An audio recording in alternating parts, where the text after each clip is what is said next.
What is up, Indiana? The 2025 legislative session is underway, and per the Hoosier usual, there are a bunch of bills being introduced by conservative lawmakers that do nothing to help the people they represent and are actually just designed to further the political ambitions of the lawmaker themselves. I have picked out four of the most egregious examples from the State House. There are going to be others that I will talk about, not only from the House, but also from the State Senate. But let's focus on these four for now. These four touch on immigration, education, and abortion.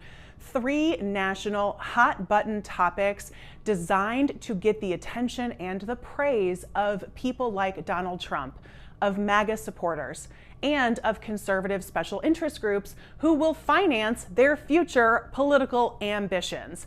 Starting off, HB 1173 from Representative Jake Teshka. He represents the South Bend area up in north central Indiana. He actually has the first two bills that we're going to talk about here because he's on a roll. But he's young. He's very young, and he obviously has political ambitions that go far beyond Indianapolis. So HB 1173, I'm calling this the DEI higher ed bill because Indiana, like a lot of red states, really hates DEI, and they put forward legislation every single session to restrict or prohibit DEI departments, trainings, etc., in businesses, in public and universities, that sort of thing. This bill would actually prohibit universities from having policies in place that don't allow for freedom of speech. What this means is that universities cannot punish students, discipline students in any way, who exercise their free speech, including hate speech. People like Jake Teshka and other MAGA folks believe that policies that don't allow hate speech violate constitutional rights, completely ignoring the fact that hate speech leads to violence a lot of the time. They don't want these students to have their rights infringed upon, so they're going to force universities to not have these policies in place and allow students to be as horrible as they would like to be with their hate speech. The other thing that HB 1173 does is not allow universities to take race or ethnicity into consideration when giving out scholarships and grant funds. So diversity scholarships for Black and brown students that are designed to assist underrepresented populations in college spaces like Black and brown students, nope, can't do that anymore. They don't want to do that anymore. It's pretty insane. All right, moving on to Teshka's other lovely piece of legislation, HB 1136. This bill is the continuation of Indiana's pursuit of privatizing education by defunding public education. Indiana has been on the forefront of school choice and school scholarship programs for almost 20 years, funded very, very heavily by conservative special interest groups. And we see both pieces of legislation like this represented in the education section of Project 2025, because states are kind of like the laboratories for these crazy conservative bills. They see how they work in the state legislatures, and then they try to bump them up to the big leagues and put them on the national scale. HB 1136 would require public schools to close and operate as charter schools if more than 50% of their students attend a school outside of that district. Now, you may think, well, if 50% of the students don't go there, it must suck. Maybe it is struggling, but we have to remember the reason why it could be struggling, and that is due to a deliberate effort from the state legislature. Charter schools are private organizations. They are not accountable to the government the same way public schools are. And charter schools have quite the reputation for not graduating as many students as they claim, for lying about test results, and for closing. Charter schools close. Most of them do not operate for very long. So, HB 1173 and HB 1136, both by Rep. Jake Teshka. If you don't like those bills, reach out to his office and let him know. To find out how to contact him, iga.in.gov. Moving right along to this gem, 1394, from Jim Lucas. Now, If y'all are not familiar with Jim Lucas, he's a peach. He has quite a reputation for being a racist, posting racist stuff on social media. He was also arrested for fleeing the scene of an accident because he was driving while intoxicated. And now he put forward 1394. This bill would allow public school districts to deny enrollment to students who are undocumented, which is in violation of federal law. In 1982, the Supreme Court of the United States established the precedent in Pilar v. Doe that undocumented students have the same right to an education as citizen students.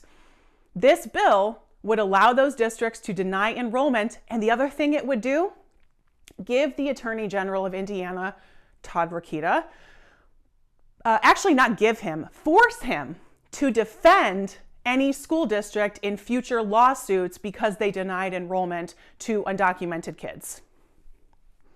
Todd Rokita would love nothing more. He seriously hates immigrants and seriously hates immigrants of color. And if he had the opportunity to spend the next 4 years of his life defending schools who deny an education to immigrant students, it would probably be the highlight of his life. That Supreme Court decision from 1982 was only decided 5-4.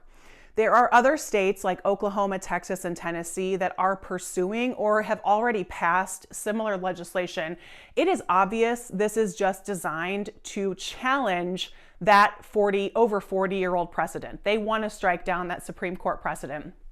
They want to be able to deny undocumented children access to education, which completely flies in the face of the purpose of public education, which is for the public good. Undocumented children should not be barred from an education. It's absolutely asinine.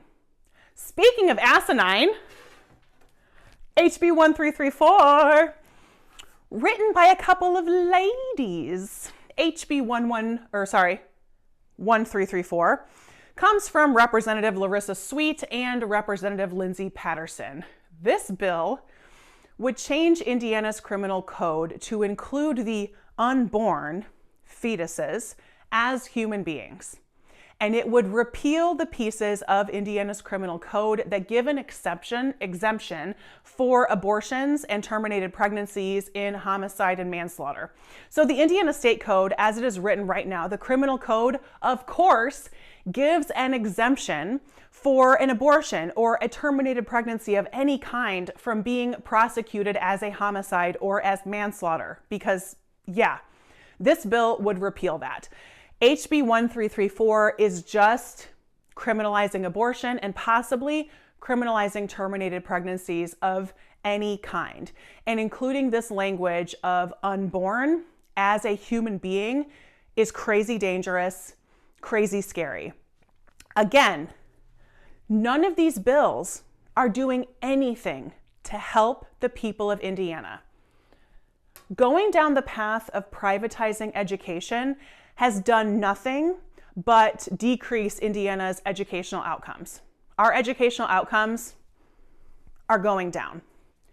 Our maternal mortality rates and infant mortality rates, and especially maternal mortality rates for mothers of color in Indiana, have gone up since the abortion ban went into place, and infant mortality has also gone up. This, no doubt, would now allow prosecution by somebody like Todd Rokita, our amazing Attorney General, to prosecute doctors and women, doctors who provide abortions and women who receive one. And this is what he really wanted to do back in 2022 when he went after the abortion doctor who provided abortion to a 10-year-old rape victim.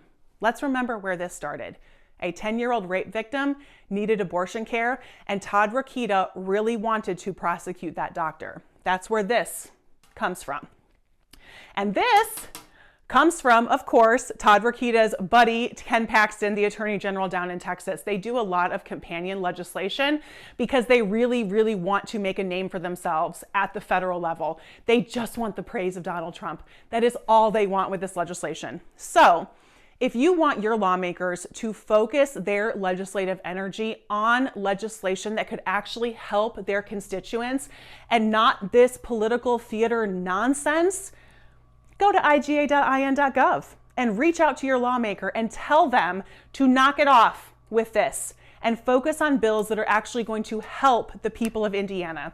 And if you are interested in learning more about the Indiana State Legislature and red state policy, hit the subscribe button. That's my wheelhouse. That's what I do. I really, really love state legislatures because they are so underappreciated.